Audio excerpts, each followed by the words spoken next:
I imagine there must be a good buzz in the ATT room at the moment with yourself, Arman Tsarukyan, and Hanato Moicano, all preparing for the fights on this big card. I'm not sure if you've had any training with Arman or Hanato, but what is the training room like at the moment, and have you spent any time in the on the mat with either?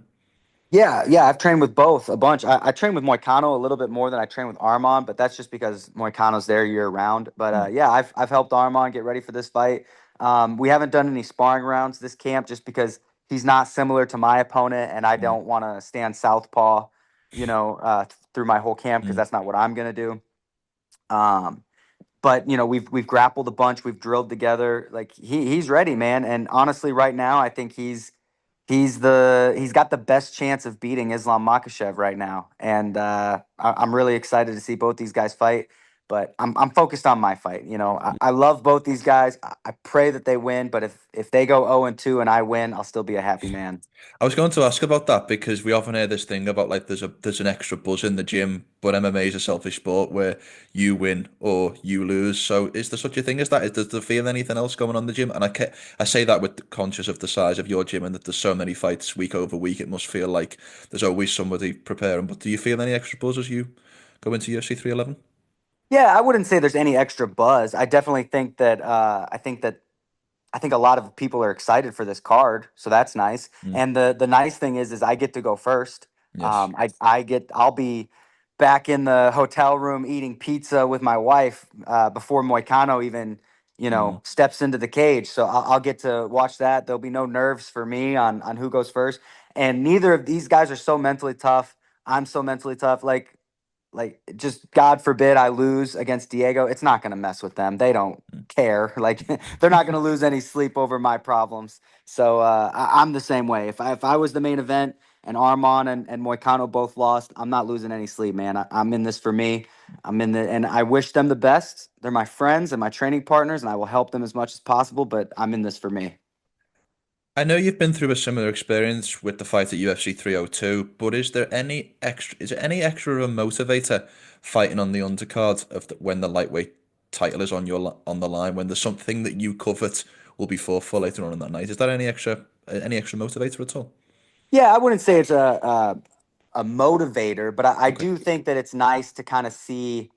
Like, so I was a part of or I fought on the same card as Dustin when he Mm, fought Islam, and it was nice to kind of be in that championship camp, and see kind of what guys do to prepare to win the belt. And now I got to do it again with Armand. I get to kind of see like these guys aren't doing anything special. They're mm, not.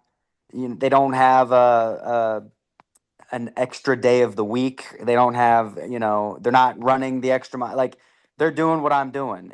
mm. It's all about consistency. And I've always believed that I'm going to train just as hard for Diego as I'm going to train for Armand. So, it's cool to see. I'll definitely be excited. And I do plan on making championship weight just in case, nothing is wrong with Armand at all, but you Mm, never know. He might step on a cord and blow his ACL. You never know. So yeah. I do plan on making championship weight just in case. But you know, it is what it is. I'm focused on myself. Take Arman out of it for just a second because we have a very dominant champion in your weight class at the moment in Islam Makhachev. Take Styles out of this when I ask this next question, or even your style specifically. But when you look at Islam as a potential, let's say, a future opponent, what would you feel like the keys that someone would need to implement into a game plan to defeat a style like that? I think the biggest thing is not letting him move you backwards. Which is way easier said than done. The biggest flaw that I think Islam Makhachev has is I think his weight cut is too big. I think he cuts too much weight. I don't think he cuts weight the proper way. And, he's still amazing, but I think that if you get in his face and you start attacking the body and the difference between me and everybody else in the division is if I get on top of Islam for a second, I can finish the round on top.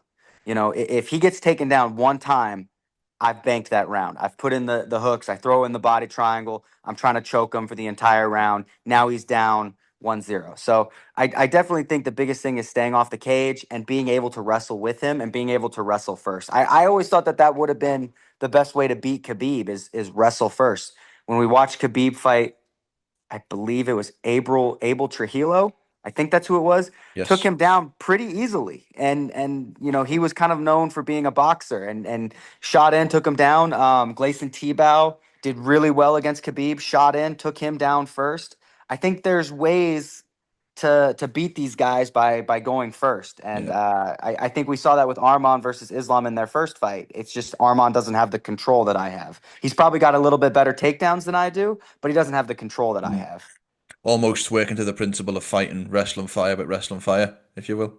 I definitely agree. And I, Mm. I think that's the way to do it, especially a guy like me. I don't have a whole lot of knockouts. I'm not like a power puncher. I'm probably not gonna starch Islam on the feet. It's gonna be either a submission or a 25-minute fight. Mm. Well, turning the conversation back to your upcoming fight, I think I've asked you this one a few times, so you might know what's coming here, but give me a walkthrough of what the perfect fight day on January 18th looks like. When you visualize from morning to night, how do you see the perfect day playing out? Yeah, I think I try to sleep in as much as possible. I'm fighting pretty early on the card, so I imagine that I will be uh I'll be up quick. Um, get in there and just do my thing, man. The biggest thing that I've learned, I think the biggest thing that I can take from my experience is I have no clue how I'm gonna feel on that day, and that's okay. When I fought Demir, nobody was beating me that night. I was so confident. I wasn't nervous in the slightest. And I was like, dude, I've got this figured out. Like, and then I fought Bobby and I felt the same, really good, and I got knocked out. Then my next fight, I was super nervous. And then my next fight, it's going to be different every time. Yeah. And that's okay. The same Grant Dawson is going to show up. I'm too competitive.